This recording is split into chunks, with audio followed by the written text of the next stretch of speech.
बिस्मिल्लाहिर्रहमानिर्रहीम। अस्सलाम वालेकुम dear student, welcome to my channel pathway to success. जैसा कि हमने एंटी फंगल ड्रग वाला यूनिट स्टार्ट किया हुआ है, उसकी क्लासिफिकेशन के बाद हमने उसकी पहली क्लास एंटीबायोटिक को स्टार्ट किया हुआ था। तो उसके अंदर जो सब डिवीजन हमने देखी थी, तो उसके अंदर हमने पहली दो जो है ना क्लासेस सब डिवीजन यानी सब क्लासेस के बारे में हमने पढ़ लिया था। अगर आप लोगों ने वो लेक्चर नहीं सुने तो ज़रूर पहले सुने, ताकि आप लोगों को जो है ना पहले वाले कंसेप्ट क्लियर हो, और उसके बाद जो है ना आप एक सीक्वेंस के साथ कोई भी यूनिट है उसको सीक्वेंस के साथ पढ़ेंगे तो ज़्यादा अच्छा रहेगा। हर क्वेश्चन आपको आसानी से समझ आ रहा होगा। तो अब हमारे पास एंटीबायोटिक की लास्ट क्लास है, आज हम उसको कंप्लीट करेंगे। इसके साथ एक और भी छोटी सी क्लास है, उसको भी साथ ही जो है ना इसी लेक्चर के अंदर पढ़ रहे होंगे। तो हम डायरेक्टली अपने लेक्चर की तरफ जाते हैं। तो आज हमारे पास जो मेन लेक्चर यानी एंटीबायोटिक की क्लास के अंदर जो तीसरी क्लास थी यानी सब कैटेगरी के अंदर हमने देखी थी, तो वो था हमारे पास अकीनोकैंडिड। अकीनोकैंडिड या इसको हम नीमोकैंडिड दोनों अल्फाज से जो है ना बोल सकते हैं, यानी दोनों नाम इसके हैं, अकीनोकैंडिड और निमिनोकैंडिड है। तो ये दोनों जो है ना सलवार की सिंथेसिस को इनहिबिट करवा रहे होंगे, क्योंकि एंटीबायोटिक का हमने क्लास पढ़ रहे हैं। तो उसके अंदर हमने जो लास्ट दो ड्रग्स या दो सब कैटेगरी के अंदर हमने क्लासेस पढ़ी थी, तो उसके अंदर यही था कि वो जो है ना सेल मेम्ब्रेन वगैरह को उसकी सिंथेसिस वगैरह उसको इनहिबिट करवा रही थी। तो इसी तरीके से हम सेल वॉल की इनहिबिशन या सेल मेम्ब्रेन की इनहिबिशन ही पढ़ रहे होते हैं। तो इस क्लास के अंदर हम ज़्यादातर देखेंगे कि जो भी ड्रग इस्तेमाल कर रहे हैं इसके अंदर, तो उसने जो है ना डायरेक्टली जाके सेल वॉल की सिंथेसिस को इनहिबिट करना होगा। अच्छा, उसके बाद नेक्स्ट पॉइंट हमारे पास है अकीनोकैंडिड के बारे में, कि ये इसका जो अगर एक्शन के हवाले से देखा जाए तो फंगीसाइडल होता है, क्योंकि सलवार की सिंथेसिस नहीं होने देता। तो जब सलवार की सिंथेसिस नहीं हो पाएगी तो जो फंगस का सेल होगा वो जो है ना मतलब वो अपने आप को बरकरार नहीं रख पाएगा और एंड पे डेथ हो जाएगी यानी उसकी लाइसिस हो जाएगी ऐसा ऐसा। तो इसलिए इसका जो एक्शन होता है वो फंगीसाइडल होता है। उसके बाद ये जो कुछ इम्पोर्टेंट पॉइंट लिखे हुए हैं कि किस किस स्पेसिफिक इन्फेक्शन के अगेंस्ट इसकी जो है ना एक्टिविटी एफिकेसी ज़्यादा होती है। तो ये एक्टिव अगेंस्ट कैंडिडियासिस और एस्परजिलस स्पीशीज के हवाले से जो अगर देखा जाए तो ये मोस्ट इफेक्टिव होती है, जहाँ पे हम देख रहे होते हैं कि ये एजोल की क्लास की ड्रग्स जो होती हैं वो रेजिस्टेंट हो चुकी हैं, तो वहाँ पे हम इसको इस्तेमाल कर रहे होते हैं, यानी कैंडिडियासिस और एस्परजिलस स्पीशीज के लिए जो भी इन्फेक्शन वगैरह प्रोड्यूस हो रहे हैं, तो उसके इजोल के आगे जो है ना रेजिस्टेंस प्रोड्यूस हो गई थी, तो हम उसकी जगह पे ये अल्टरनेटिव के तौर पे इस्तेमाल कर रहे होंगे।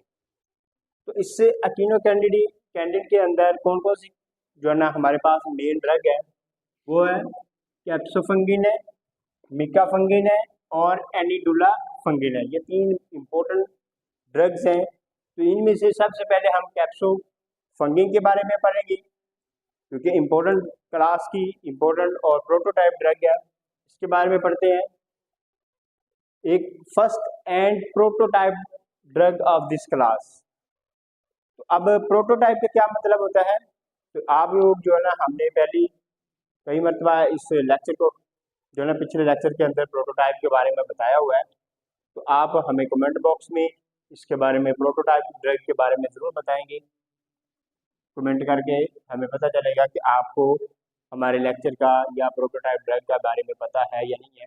अगर नहीं होगा तो हम फिर बता देंगे, लेकिन आपके लिए पहले यही क्वेश्चन है कि आप जो है ना इसका हमें डेफिनेशन यानी इसके बारे में हमें बताएंगे कमेंट में।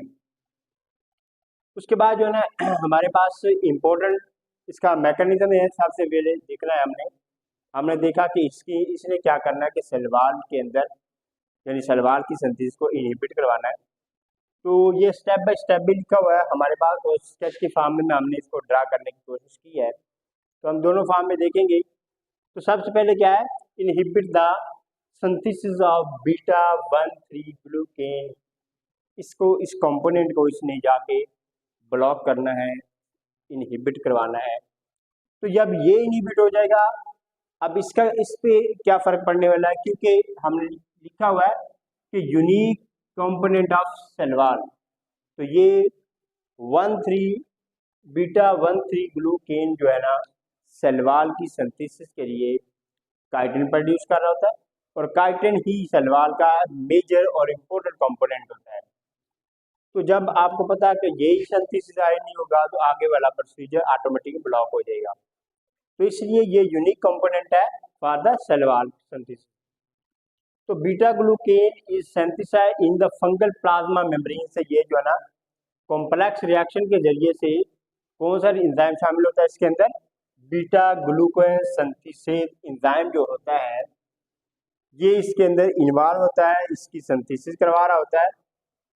ये आप यहाँ पे देख रहे हैं कि ये फंगल सेल है, ये ऊपर वाली सेल मेम्ब्रेन है, सेल मेम्ब्रेन से ये प्लाज्मा यानी प्लाज्मा मेम्ब्रेन से ये हमने देखा है कि ये बीटा ग्लूकेन जो है ये जो प्लाज्मा मेम्ब्रेन से प्रोड्यूस हो रहा है, तो इस एंजाइम की मदद से बीटा ग्लूकेन सिंथेसेस एंजाइम की मदद से ये कन्वर्ट हो रहा है 1,3 ग्लूकेन के अंदर, 1,3 ग्लूकेन के अंदर, और उसके बाद वो जो है ना काइटिन के अंदर, और फिर जो है ना सेलवाल की सिंथेसिस हो रही होती है। ये था नॉर्मल प्रोसीजर, ठीक है। लेकिन यहाँ पे हमने देखा कि ये बीटा 1,3 ग्लूकेन इस स्टेप को इसको जो है ना इसने इनहिबिट कर देना है, इसको ब्लॉक करवा देना है। तो जब ये ब्लॉक हो जाएगा तो आगे काइटिन ऑटोमेटिकली यानी ये नहीं बन पाएगी, और इसी तरीके से सेलवाल की सिंथेसिस जो है ना इनहिबिट हो जाएगी यानी ब्लॉक हो जाएगी। तो जब सेलवाल नहीं बन पाएगी तो ऑटोमेटिकली सेलवाल, आपको पता है आपने एंटीबायोटिक के अंदर जब हमने पढ़ा था तो उसके अंदर सेलवाल की इंपॉर्टेंस के बारे में बताया था कि ये किसी भी सेल को प्रोटेक्शन प्रोवाइड कर रही होती है, यानी इन्वायरमेंट से प्रोटेक्शन प्रोवाइड कर रही है, प्रॉपर शेप दे रही होती है। तो जब ये सेलवाल ही नहीं बन पाएगी तो जो सेल होगा वो बैरूनी यानी इन्वायरमेंट से जो है ना अपने आप को यानी उससे क्या होगा कि सेलवाल ना बनने की वजह से ऐसा ऐसा सेल वीक होता है, क्योंकि प्रोटेक्ट नहीं कर पाएगा तो ऐसा ऐसा वो लाइसेंस की तरफ चला जाता है। तो यहाँ तक हमने देखा कि ये जो है ना beta glucan synthesis which is block या इनहिबिट बाय कैप्सोफिंगिन के जरिए से ये हमने ब्लॉक कर दिया, ये वाले एंजाइम के ऊपर जाके इफेक्ट है, ये ब्लॉक हो जाएगा। उसके बाद बीटा 1,3 ग्लूकेन ये ज़ाहिर नहीं बन पाएगा तो आगे वाले सारे स्टेप ब्लॉक हो जाएंगे। उसके साथ साथ क्या होगा कि क्रॉस लिंकिंग बिटवीन काइटिन के अंदर जो फिब्रिल पॉलीसेकेराइड की जो आपस में एक कनेक्शन होता है उनके दरमियान क्रॉस लिंकिंग होती है, वो जो क्रॉस लिंकिंग होती है इससे सेलवाल को स्ट्रेंथ प्रोवाइड कर देती है। यहाँ पर लिखा हुआ है cross linking between chitin and beta 1,3 glucan, इनके दरमियान जो है ना काइटिन के दरमियान और बीटा 1,3 ग्लूकेन के दरमियान एक क्रॉस लिंकिंग होती है जो कि सेलवाल को टफनेस यानी स्ट्रेंथ प्रोवाइड कर रही होती है, जिसकी वजह से सेल की वो मुकम्मल तौर पे उसने प्रोटेक्ट किया हुआ होता है। उसके बाद जब ये वीक हो जाती है, जब ज़ाहिर है बीटा 1,3 ग्लूकेन की प्रोडक्शन नहीं हो पा रही यानी इनहिबिट हो गई है, तो ऐसा ऐसा वीक होना शुरू हो जाए, weakening of cell wall by caspofungin. तो फिर क्या होगा, osmotic susceptibility of cell wall which cause the cell lysis, आस्ता आस्ता जो है ना सेल डेथ की तरफ यानी उसको डैमेज होना शुरू हो जाएगा। तो एंड पे क्या होगा कि फंगस का जो सेल होगा वो डेथ होगा यानी उसकी लाइसिस हो जाएगी। उसके बाद ये हमारे पास दो इम्पोर्टेंट फंक्शन है इसके यानी यूजेस है, तो इसको हम प्रेफर कर रहे होते हैं डीप कैंडिडियासिस रिएक्शन के अंदर, और उसके बाद एसोफेजियल कैंडिडियासिस के अंदर हम इसको इस्तेमाल करते हैं। अगर एडवर्स फैक्टर की बात कर लें तो इसके अंदर रैशेस है, वॉमिटिंग है, हाइपोकलेमिया है, जॉइंट पेन है। तो यहाँ तक जो है ना हमारे पास इस क्लास के बारे में इम्पोर्टेंट जो पॉइंट्स थे वो हमने क्लियर किए, और इम्पोर्टेंट एक ही ड्रग हमने इसके अंदर मेंशन कर दिया है, क्योंकि हर क्लास के अंदर जो इम्पोर्टेंट क्लास होगी ड्रग होगी हम उसको मेंशन करेंगे ताकि आप लोगों को उस क्लास का मैकेनिज्म, बेसिक जो है ना पॉइंट्स हैं वो क्लियर हो जाए। उसके बाद जो है ना आप बाकी जो रिमेनिंग जो ड्रग्स हैं वो ऑटोमेटिकली उसी मैकेनिज्म को फॉलो करते हुए आप तैयार कर सकते हैं। तो आगे नेक्स्ट हमारे पास एक छोटा सा टॉपिक है, ये छोटी सी क्लास है, उसको भी हम देखते हैं। हमारे पास एक छोटी सी क्लास है जिसको हम एलाइल अमाइन बोलते हैं, क्योंकि हमने क्लासिफिकेशन दो तरह से पढ़ी हुई है। मैकेनिज्म की बेस पे हमने पढ़ी है, या डायरेक्ट जो लिपिड कार्ड के अंदर टॉपिकल रूट के जरिए से या ओरली वगैरह सिस्टमेटिकली इस्तेमाल किया जाता है, तो उस हवाले से हमने पढ़ा। तो यहाँ पे हम जो है ना जो मैकेनिज्म ऑफ एक्शन की बेस पे यानी इसकी केमिकल स्ट्रक्चर की बेस पे जो बनाई हुई है उसके बारे में पढ़ेंगे। इस क्लास के अंदर एक ही इम्पोर्टेंट ड्रग है, उसके बारे में हम साथ ही जो है ना पढ़ लेंगे। तो एलाइल अमाइन सबसे इम्पोर्टेंट मेन क्लास है, इसके अंदर एक ड्रग यानी टर्बिनाफिन है। टर्बिनाफिन आप लोगों ने अक्सर जो है ना ये ऑइंटमेंट की यानी क्रीम की फॉर्म में भी आप देख रहे होते हैं, इसकी फार्मूलेशन बनी होती है, उसके बाद टैबलेट की फॉर्म में भी है। तो इसलिए ये टॉपिकल और ओरल रूट दोनों के जरिए से हम इसको इस्तेमाल करवा देते हैं, दोनों से ये एक्टिव होता है। Active against the dermatophytes and candidiasis के अगेंस्ट जो है ना ये इस्तेमाल किया जा रहा होता है।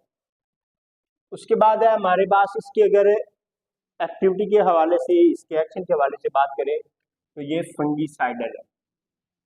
तो फंगीसाइडल आपको पता है कि यह ऐसा जो है ना क्या करता है, उस फंगस के सेल को मुकम्मल तौर पे यानी उसको डेथ करवा देता है, उसकी लाइसिस करवा देता है। उसके बाद बात आ गई हमारे पास मैकेनिज्म ऑफ एक्शन की। ये इंपॉर्टेंट है, ये आप लोगों ने अच्छे तरीके से समझ लेना है। इसको हमने पॉइंट की फॉर्म में भी और स्केच की फॉर्म दोनों में हमें आपको ड्रा करके दिखाया है, ताकि आप लोगों को समझने में आसानी हो जाए। उसके बाद तो सबसे पहला पॉइंट हमारे पास है act on non competitively inhibitor of squalene epoxidase enzyme. इसके ऊपर इसने जाके इफेक्ट करना होता है विच जर्नेज स्क्वालिन एपॉक्साइड। इस एंजाइम ने क्या करना है, ये आप देख रहे हैं स्क्वालिन जो है ये कन्वर्ट होता है किसकी मदद से, स्क्वालिन एपॉक्साइडेज की मदद से ये कन्वर्ट होता है स्क्वालिन एपॉक्साइड के अंदर। ये वाला फर्दर कन्वर्ट हो रहा होता है लेंजोस्टिरोल के अंदर, और लेंजोस्टिरोल एक एंजाइम फर्दर है उसकी मदद से यानी 14 अल्फा डी मिथाइलेज है एंजाइम जो कि इसको कन्वर्ट कर रहा होता है इसके अंदर अर्गोस्टिरोल के अंदर। अर्गोस्टिरोल के अंदर जब ये कन्वर्ट होता है तो आपको पता है यानी अर्गोस्टिरोल किसी भी फंगस के सेल का, सेल मेम्ब्रेन का एक मेजर इंपॉर्टेंट पार्ट है, यानी उसकी सिंथेसिस के अंदर इन्वॉल्व होता है। तो ये आपको सबसे पहले ये जो मैकेनिज्म जो है ना आपको बताया गया है नॉर्मल के स्क्वालिन जो है ना स्क्वालिन एपॉक्साइड की एपॉक्साइडेज एंजाइम की मदद से ये कन्वर्ट हो गया एपॉक्साइड के अंदर, और एपॉक्साइड कन्वर्ट हो गया किसके अंदर, लेंजोस्टिरोल के अंदर। लेंजोस्टिरोल फर्दर इस एंजाइम की मदद से कन्वर्ट होता है अर्गोस्टिरोल, और फिर जो है ना सेल मेम्ब्रेन वगैरह की सिंथेसिस हो जाती है। अब क्या होगा कि हमने जो टर्बिनाफिन इस्तेमाल किया है इसने क्या करना है, इसने जाके स्क्वालिन एपॉक्साइड इसको जाके ब्लॉक करना है, इसको इनहिबिट करवा देना। तो जब ये इनहिबिट हो जाएगा तो आपको पता है कि ये स्क्वालिन एपॉक्साइड ये नहीं बन पाएगा। जब ये नहीं बन पाएगा तो लेंजोस्टिरोल ये वाला ब्लॉक हो गया।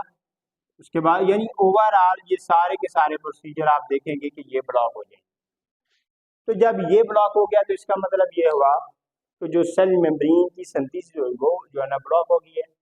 तो अब हम इसको सीक्वेंस के साथ जो है ना पढ़ेंगे कि जो कि स्क्वालिन एपॉक्साइड ये जो है ना प्रोड्यूस कर रहा था, एपॉक्सीडेज एंजाइम है ये कन्वर्ट कर रहा था इसको स्क्वालिन एपॉक्साइड के अंदर। अब फर्दर क्या है कि ये स्क्वालिन जो है ना ये एपॉक्साइड से कन्वर्ट होता था लेंजोस्टिरोल। तो जब ये ब्लॉक हो जाएगा तो ऑटोमेटिकली लेंजोस्टिरोल के अंदर ही कन्वर्ट हो पाएगा,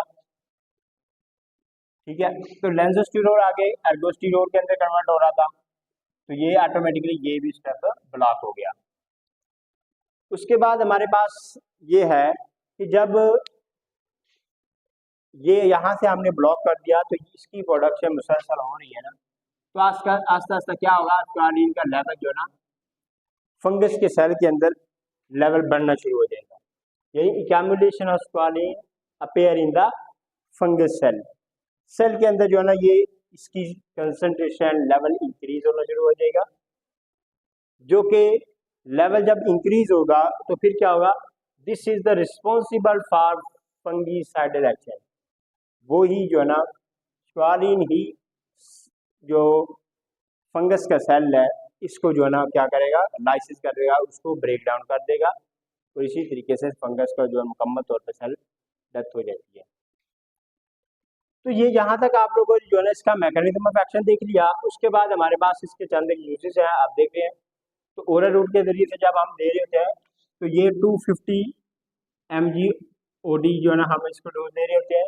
इसके अंदर टीनिया कैप्टिस और वाइड स्प्रेड लेजन के अंदर ये इसकी जो है ना डोज रखी जा रही होती है। इसका ड्यूरेशन अगर देखा जाए तो 3 से 6 मंथ तक जो है ना इसकी ट्रीटमेंट चल रही होती है, थेरापी चल रही होती है। उसके बाद जो है ना ये नेल इन्फेक्शन के लिए भी जो है ना नेल इन्फेक्शन हो गया, फंगस इन्फेक्शन हो गया, तो उसके अगेंस्ट भी जो है ना ये एफिकेसी रखता है, यानी 90% का जो है ना रिस्पॉन्स दे रहा होता है। तो ये जो है ना इम्पोर्टेंट इसके यूजेस थे। उसके बाद है एडवर्स इफेक्ट, इसके इम्पोर्टेंट एडवर्स इफेक्ट है। यानी पहला है गैस्ट्रिक अपसेट हो जाता है, हेडेक वगैरह होगी, रैशेज वगैरह है, टेस्ट डिस्टर्बेंस हो जाती है, हेपेटिक डिसफंक्शन हो जाती है। क्योंकि आपने देखा कि इसकी जो थेरापी होती है वो लॉन्ग टर्म होती है, तो उस कंडीशन में ये जो है ना एडवर्स इफेक्ट देखने को मिल सकते हैं। यानी टेस्ट डिस्टर्बेंस है, हेपेटिक डिसफंक्शन है, हेमाटोलॉजिकल डिसफंक्शन भी प्रोड्यूस हो सकता है, और इसी वजह से बाद का अनीमिया भी प्रोड्यूस हो जाता है। तो ये तो आप लोगों ने देखा कि ये अगर हम ओरल रूट के जरिए से अगर इस्तेमाल कर रहे हैं तो तब ये प्रोड्यूस होता है। लेकिन अगर टॉपिकल रूट को इस्तेमाल करते हुए हमने ड्रग इस्तेमाल की है तो उसके अंदर अर्टिकेरिया है, ड्राइनेस प्रोड्यूस हो सकती है स्किन के ऊपर, इचिंग हो सकती है, इरिटेशन है, रैशेस वगैरह, ये सारे के सारे प्रोड्यूस हो रहे होते हैं। तो आप लोगों ने देखा कि ये जो ना हमने टर्बिनाफिन के बारे में जो इम्पोर्टेंट पॉइंट थे वो हमने क्लियर किए, उसके साथ साथ इसके यूजेस को भी देख लिया, उसके एडवर्स इफेक्ट को भी देख लिया, और इम्पोर्टेंट इसका जो है ना मैकेनिज्म ऑफ एक्शन था उसको देखा। तो इस फंगस के जो यूनिट के अंदर हमारे पास जो क्लासिफिकेशन के मुताबिक हमने देखा दो टाइप की क्लासिफिकेशन, यानी दो क्लासेस को मेन जो मेजर क्लासेस थी उसको क्लियर कर लिया। अब हमारे पास एक ही एजोल और एजोल के बारे में यानी एक ही इम्पोर्टेंट क्लास रह गई है। इंशाल्लाह नेक्स्ट लेक्चर के अंदर एक या दो लेक्चर के अंदर हम इस यूनिट को कंप्लीट करेंगे। उसके बाद हमारे पास एंटीवायरल ड्रग का जो है ना चैप्टर स्टार्ट करेंगे हम। तो ऐसा ऐसा जो है ना हम कोशिश करेंगे आपके एग्ज़ाम से पहले जो है ना आपका ये सिलेबस मैक्सिमम जितना हो सकता है हम उसको कवर करने की कोशिश कर रहे हैं। बाकी यहाँ तक अगर आप लोगों को कोई भी किसी किस्म का क्वेश्चन है तो आप कमेंट बॉक्स में हमसे पूछ सकते हैं, हम आपका रिस्पॉन्स करेंगे। आप आज के वीडियो के अंदर आप लोगों को एक प्रोटोटाइप ड्रग के बारे में पूछा है, आप जो है ना हमें कमेंट बॉक्स में बताएंगे कि प्रोटोटाइप ड्रग क्या होती है। तो हमें पता चलेगा कि आप किस हद तक जो है ना हमारे लेक्चर को सुन रहे हैं या आपको किस हद तक समझ आ रही है, और आपके रिस्पॉन्स से हमें पता चलेगा कि आप लोगों का रिस्पॉन्स किस हद तक हमारे लिए बेटर यानी मोटिवेशनल है, ताकि हम आने वाला लेक्चर उससे भी ज़्यादा मेहनत करके अच्छे तरीके से आप जो आप लोगों को प्रोवाइड करें, ताकि आप लोगों को ज़्यादा से ज़्यादा फ़ायदा हो जाए। क्योंकि हमने स्टार्ट में ही ये बोला था कि ये लेक्चर, ये जो चैनल हमने बनाया है ये सिर्फ़ और सिर्फ स्टूडेंट के फेवर के लिए हमने बनाया है, स्टूडेंट के फ़ायदे के लिए ही बनाया है। इसलिए हमने ये सारे के सारे लेक्चर जो प्रोवाइड कर रहे हैं ये बिल्कुल फ्री ऑफ कॉस्ट प्रोवाइड कर रहे हैं। कि जैसे हमारा सिलेबस ख़त्म होगा तो उसके बाद हम जो है ना चैप्टर वाइज जो है ना टेस्ट सीरीज़ को भी जो है ना शेयर कर रहे होंगे, MCQs टाइप है या उसके साथ साथ जो है ना शॉर्ट क्वेश्चन की फॉर्म में है। तो ये आसा सा ये सब कुछ इंशाल्लाह हो जाएगा। तो आपकी सपोर्ट की यहाँ पे ज़रूरत है। आप मैक्सिमम अपने दोस्तों को खुद भी जो है ना इस चैनल से फ़ायदा उठाएं, ताकि हमें पता चले कि आप लोगों के लिए आप लोगों का इंटरेस्ट डेवलप हो रहा है। तो उस हिसाब से जो है ना हम हर आने वाला लेक्चर पहले से बेहतर बनाने की कोशिश करेंगे। तो आज का लेक्चर यहाँ तक ही एंड हुआ। अल्लाह हाफिज़।